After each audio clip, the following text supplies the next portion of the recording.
स्वजीवने तं गुरुं च मनं नित्यं स्मराम्यहं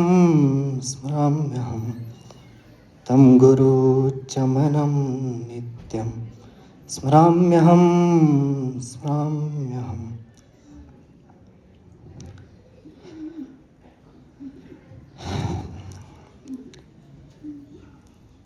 हमारे इष्ट देव महायोगेश्वर प्रभु रामलाल जी महाराज, प्रातः स्मरणीय गुरुदेव जी,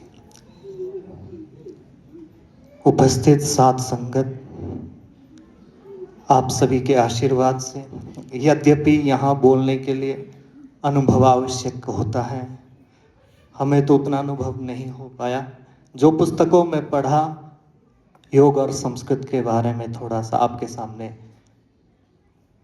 प्रस्तुत करने का प्रयास करूंगा। मूलतः मैं साहित्य का विद्यार्थी हूँ, लिटरेचर का, तो उसमें भी संस्कृत साहित्य का, तो संस्कृत साहित्य भी योग के बिना बिल्कुल भी नहीं चल सकता। योग से ही उसका विकास, आदि और अंत सब समाहित है। अंत तो नहीं कह सकते, जो कुछ भी उसका विकास यात्रा है वो योग से ही होती है। कैसे? संस्कृत में सबसे प्रसिद्ध कवि महाकवि कालिदास माने जाते हैं, परंतु वो मूर्ख थे। कुछ लिख पाना, एक अक्षर लिख पाना भी उनके लिए संभव नहीं था।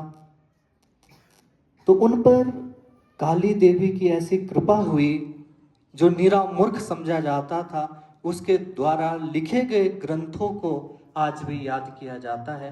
करोड़ों लोग उसका आज भी अनुशीलन, अध्ययन कर रहे हैं, और उसमें ऐसी शब्दावली लिखी है जिसको बिना योग की ताकत से लिख पाना संभव नहीं है। वो स्वयं कहते हैं, रघुवंश में कहते हैं,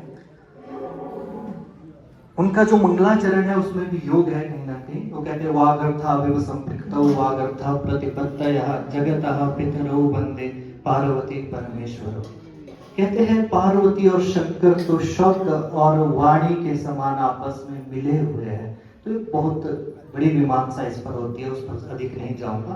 तो इसमें ही 7वां श्लोक उन्होंने जो कहा रघुवंश में, वो कहते हैं शैशवे व्यस्त विद्यानां यौवने विशैषिणां वार्धके मुनिवृत्तिनां योगेनान्ते तनुत्यजेत। इसमें कहते हैं कि जो रघुवंश कुल में उत्पन्न राजा हुए, वो भी योग के माध्यम से ही अंत में अपने शरीर को छोड़ते थे। 4 आश्रमों का वर्णन इस श्लोक में किया, और अंतिम बात उन्होंने योग पर समाप्त कर दी। जब वो कुमार संभवम लिखते हैं, तो कुमार संभवम के प्रथम सर्ग के 21वें श्लोक में जब वो उमा और पार्वती का वर्णन कर रहे हैं, तो कहते हैं कि ये जो उमा भवपूर्व पत्नी, भगवान शंकर की पूर्व पत्नी जो उमा थी, उन्होंने योग शक्ति के द्वारा अपने शरीर को दहन कर दिया था।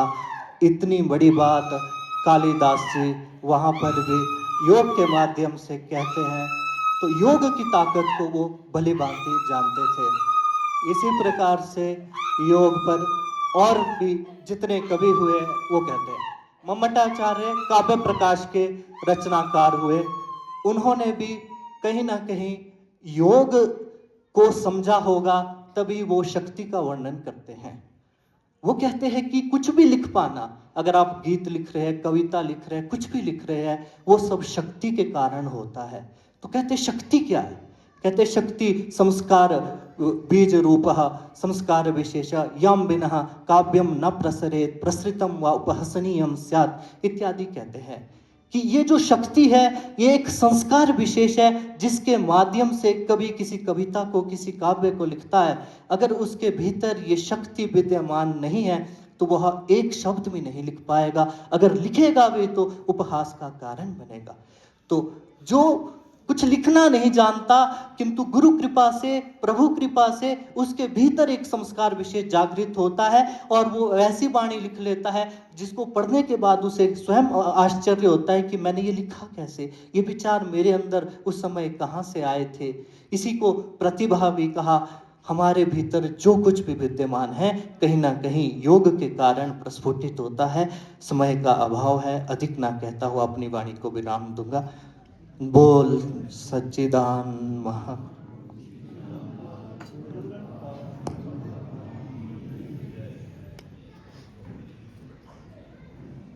आदरणीय पंकज जी का बहुत बहुत धन्यवाद।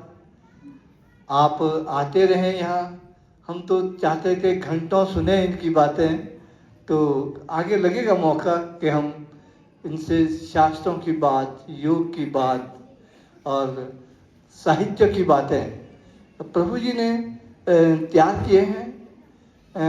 आश्रम के बच्चे हैं ये सब, और यहीं पर बड़े हुए हैं, यहीं पर इनका भविष्य बना, और आज प्रभु जी की इनके हृदय में समाये हुए हैं। आज इन्होंने हमें जो एक पुस्तिका इनकी रचना भेंट की, उसमें पहले प्रभु जी का ही गुणगान लिखा है, संस्कृत में काव्य में सारा ही। तो ये बहुत बड़े विद्वान सेंट्रल संस्कृत यूनिवर्सिटी गर्ली में है आजकल। तो हम अब प्रार्थना, अच्छा एक आशीर्वाद चाहते हैं भाई। हमारे क्या नाम कहते हैं,